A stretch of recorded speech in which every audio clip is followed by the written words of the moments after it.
Hey, this is curious. Ah, I've been making this thing over so many times I don't even know if I could do it anymore. But I've been trying to get out a video and it's been really hard for me. Because I want to get it right so there's no misunderstandings when I tell it. Plus, I don't want all the little friggin' knows and hims and haws and stuff like that. But basically, I want to talk about nationalism and um, race realism for a second. It's no mistake to say I don't have a little interest in this. I have a kind of a large interest in it. Well, it's because I'm kind of involved in looking at alternate ideology. I find it very interesting how people view things differently. And sometimes it's quite troubling because it seems that there's some things on the surface, like when people talk, when atheists, most atheists, who are seem to be culturally progressive, talk about race issues and other things. It's like, well, wait a minute. You're not just talking about something. You're just talking about uh, an element of life, and it's really hard to say. It's something I think about all the time, but every time I try to express it, I just get fouled up for some reason. Well, I get fouled up because I don't want to be called a freaking sexist or a racist or a fucking bigot, or a homophobe or any of this other bullshit. I mean, what's the point of that if you're just gonna freaking get discredited? And I don't really need that crap, to be honest. But at the same time, I'm willing to acknowledge it because it's good to see that you might have some confirmation bias or something. And you're not just trying to build sandcastles to support your or justify your actual biases. Because I'm one thing I'm really support is a disagreement with tyranny. But strangely, that's also how I've also had some of my harshest views is an opposition to tyranny. I mean, it's like McCarthyism. You can back-ass your end into friggin' fascism real quick. And you have to be careful not to do that. You're sitting there with McCarthy, you're so busy friggin' worrying about communists and what the evils of them are, you create a fascist regime of your own. And I'm not a fan of authoritarianism, so I'm definitely not a fan of Nazis. Well, I'm also not a fan of Nazis because I had an uncle who was in World War II, so to me they seem anti-American. And if that's a nationalist view, then, I guess the truth is I'm an isolationist and a protectionist. And I guess I could say I'm a racialist, but I don't believe in inferiority or superiority. I'm just not sure how much race and instincts, or human instincts in general, however you want to look at it, actually affect people. Where's environment? Where's instincts? I mean, I wonder. And I do wonder. But in any case, I don't imagine it mounts for too much. It's hard not to see it, though. I also think that people who yell about white people being supremacists don't really accept the fact that everybody's a freaking supremacist. Because everybody prefers their own kind. Well, they may not prefer their own kind, but it's always tempting to say, I'm right because of who you are. Or deep down, you might go, oh, well, they're cockeyed and my point's more important because I understand me. And they're just out in left field. You might not even see what their point of view is.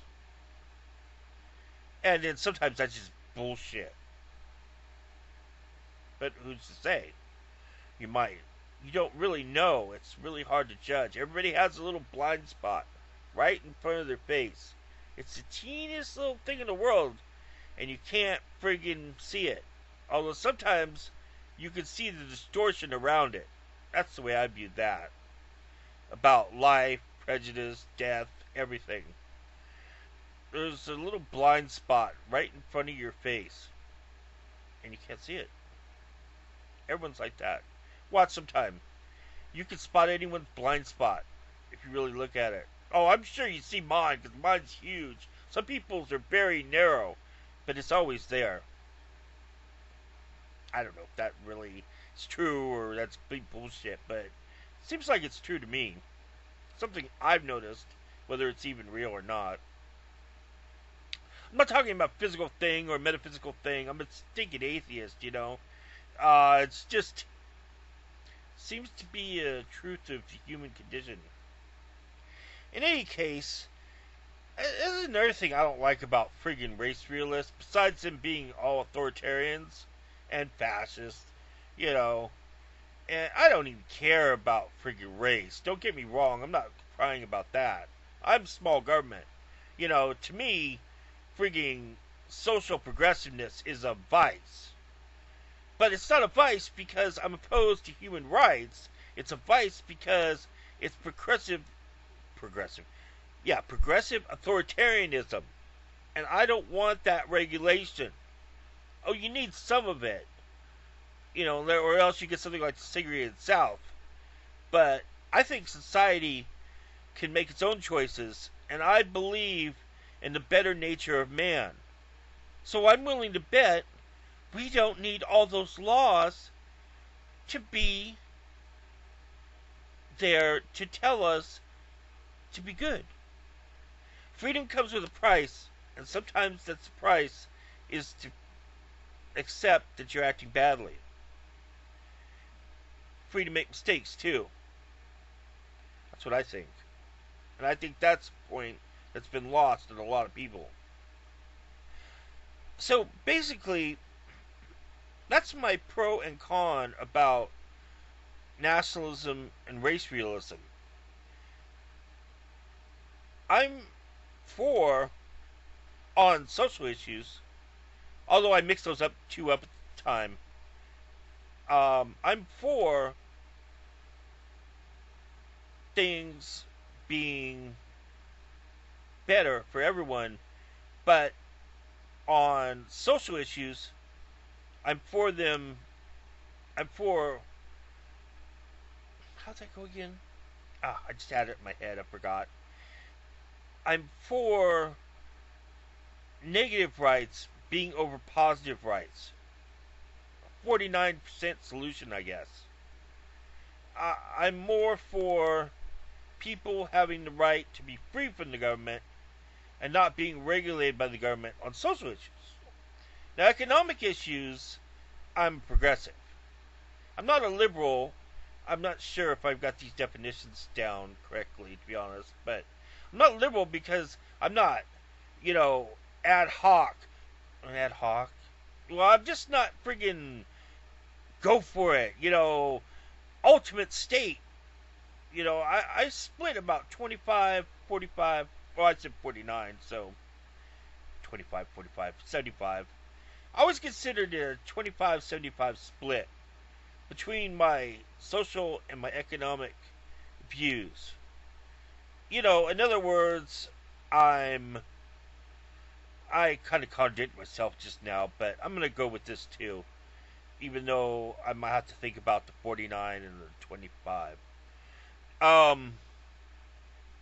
Is that I'm 25%, well, I would say on social issues, I'm 25% positive rights, because we need some.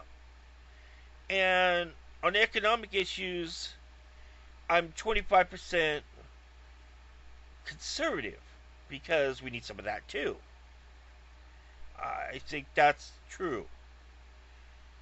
So, yeah, basically. So, that's why I hate this stuff about racism and all this other stuff because whatever else, even if I think um, racial politics, gender politics, and sexual politics, excuse me, of which orientation is only a part, the gay right, you know, jeez. It's mostly the problem with regulation I have, not with individual liberty, of which I think there should be a lot. Now, I said before, I mixed up my social rights and my economic rights. It's because I have a 3-tier view on each side that splits up what I consider social and economic, although it doesn't strictly follow. Let me explain. On social issues, I see them as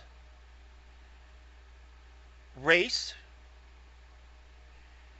which I guess is a social construct, or not, you know, with heredity, but whatever race is now, you know, modern race as opposed to lineage and past races and whatnot. Um, I always wondered when races developed, but I don't want to get off on a tangent. Um, I just made myself forget all this. Darn it! No, I'll get it. Hold on, don't leave. Anyway, it's race, gender, and orientation, or no, sexuality, human sexuality, are social issues. And I'm for deregulation. That's why I agree with pro-sex feminism a lot. Because I believe in pro-sex. And equality of women, but not being regulated. Just because it's individual liberty. So let me now switch to the other side. And this, I believe, I said before, follows the life course. Something every human being shares with every other human being. It's not decisive. It's, well, what's the opposite of decisive? Or divisive, I mean, excuse me. Divisive. I don't want to say inclusive, but brings people together. Okay, let's just say brings people together. And that is, wait, health, wealth, and age. Now, you can see how health, wealth, and age, people would consider some of those social issues. Like, health would be like, a social issue would be abortion, um, contraception. But I see them as economic issues because, well, mostly because everybody worries about their health. And in a capitalist system, health is a part of your economy. Well, I'm for universal health care, but still, medicine costs. And in a technological society, it's always going to be a consideration. So it makes it wealth. And then, well, and then wealth, of course. Wealth is wealth. But the important thing there about wealth is wealth is that in a capitalist system, wealth is status. Everybody worries about their status. And it's also opportunity and all the other things that go along with having money. I believe in America, wealth is a casteless, no, a caseless caste system. No, wait. A casteless case system? No. Status system. Okay? A hierarchical system. No, yeah, that gives you social status. That's right. Even if it's jumbled it up, it means it's a caseless status system of society. So therefore, that's the point of wealth in a consumer-driven capitalist society. So therefore, that's actually very important on the economic side. It's also why I view that you can have economic egalitarianism if you can let people be free to make their own money, but create a hard outer shell to protect a nation so you can have a higher standard of living. Money can't buy you status and opportunity, and if you do that, you can elevate yourself. Especially if you can get free of the other things that keep you down. Now, how this all would work in my idea of balance, well, like I said, I put economic progressiveness over social deregulation. No, I said I did oppositely. No, I didn't. That's right. Yeah. Okay. And that's the 49-51% split right there. That's it. Okay? This is just for some people who's always called me or hinted that I was being racist, I was being sexist, I was being freaking, anti-gay or anti-feminist or anti-woman, all that shit, right? Well, maybe I am. But I have good reason. And this is it. This is my manifesto. And age. I am a complete supporter that everybody should live in a society with such freaking economic and social capital wealth that we should all live to be centurions. We should all live to be 100. As much as possible. Nobody should be working the damn mines. We should have robots for that. Nobody should be working friggin' on girders that might fall over and friggin', go crashing down. Do you need to be in a high-rise friggin' little friggin' tower? One of those little friggin' control pads on a pole and you're trying to move stuff and the damn thing falls over? Why aren't friggin' video cameras up there and people in little friggin' places safe away from that? Why the hell do you need to see, in the last minutes of your life, the damn sky crane falling 40 stories and you in a cabin? Ah! What the fucking kind of thing is that? When you can put up a little camera up there. Oh, because it's cheaper to put in a human being and pay them a wage and have them look around, instead of putting up the equipment to freaking do it safely. Ugh. Just gives me the freaks thinking about that. First you put on the harness, you take the elevator up, then you walk across the beams, then you get on the freaking gurney thing, and you climb up to your little cabin, and then you grab heavy stuff and you move it around. Or you go into a big hole, and you friggin' dig with friggin' machinery, hoping that I get munched in the machinery, or the damn wall's crashing in. And hopefully they'll drill you a hole and you might get out in a friggin' month or half or never. I mean, just ew, why do we do it? Get some money. And that's something, well, that's where I get into be a friggin' technocrat, or so to speak, a futurist, because I'm just like, hey, let the friggin' machine do it. Don't make the machine too smart, or it won't want to do it either. Yeah, really. And the last thing is age. Yeah, I'm talking about age. I'm talking about age and living, which is kind of weird considering I'm a friggin' hawk. But I want friggin' reductions in the military-industrial complex, not because I'm not a hawk, just because we need a war on terror. We can stay home and do all these things and just trade with Canada and Mexico.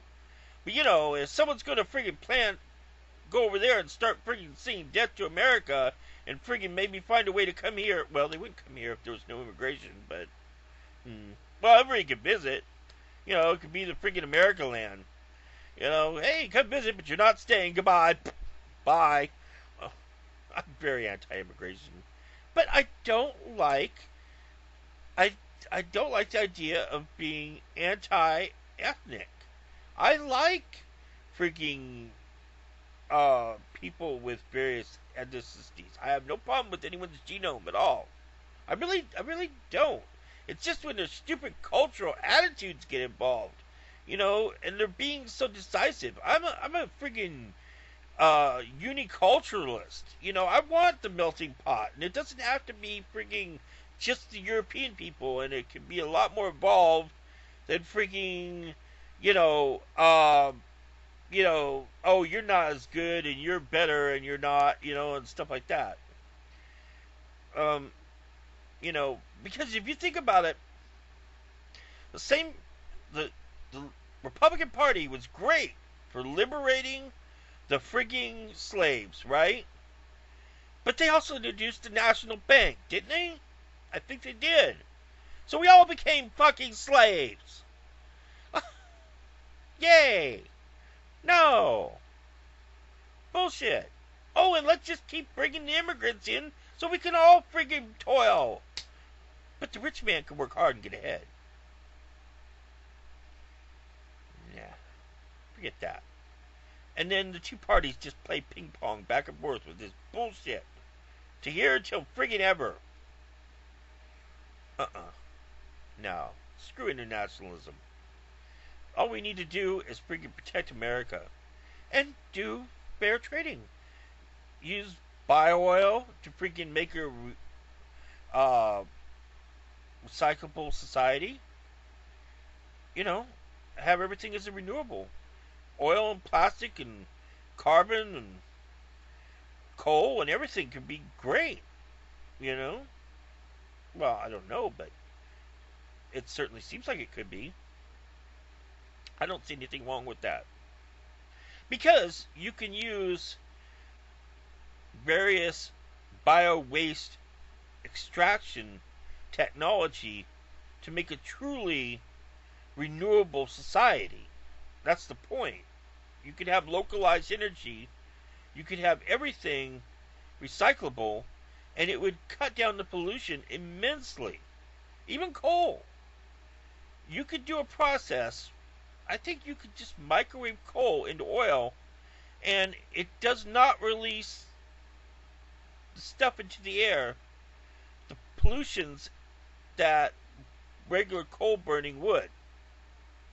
Although there will be a problem with more carbon dioxide, just like there's now, but there will be less problems with it because the pollution won't go into the land and into the sea, and nature will be able to deal with it better, especially when other areas become more green, because human habitats will become more condensed. There will be not bio, there will be, well, new urbanism, if you want to know. It's actually funny that before I knew Fringe Elements was a race realist, he actually frigging blocked me because I was having a conversation with this other person I sub to about the, oh god, I forgot the name of it. I just hate this. I forgot it. It was the big dome. It was on Amendum. No. The zeitgeist. Oh, I forgot the name of it. It was this big, huge dome that it was supposed to be really modern and futuristic and everything, but the guy was clearly an artist, but he was a communist. And that's not something I like. But the problem with it is it wasn't modular. You couldn't take things in and put other things out. And that's the problem with new urbanism. So, basically, that's the kind of future I envision. That's what I talked about the Arcade Initiative. The Venus Project. My idea is basically, in one sense, a city or county-wide version of the Venus Project, but in modular form.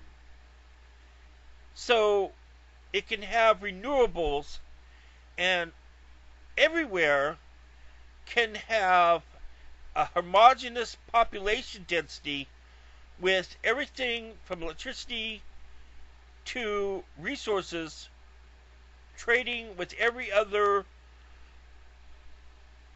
little glen and hobble that would make sense of making everything renewable and energy efficient. It would become a near post-scarcity society.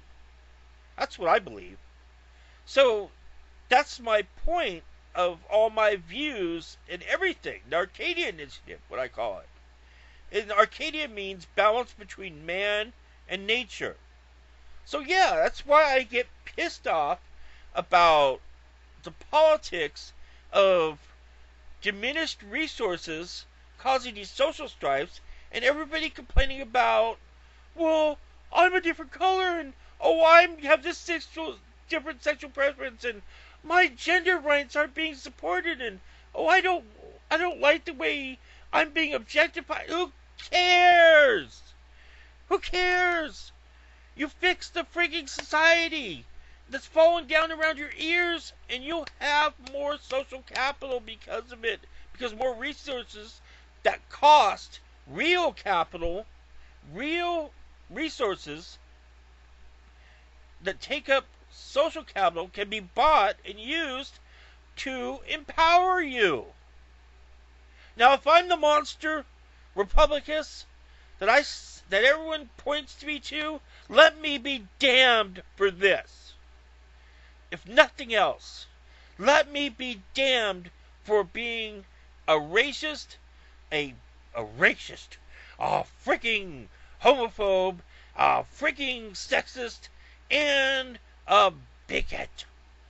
Because that's my whole thing, is that I want the social capital that becomes from resources being put in to an area that gives everyone individual liberty.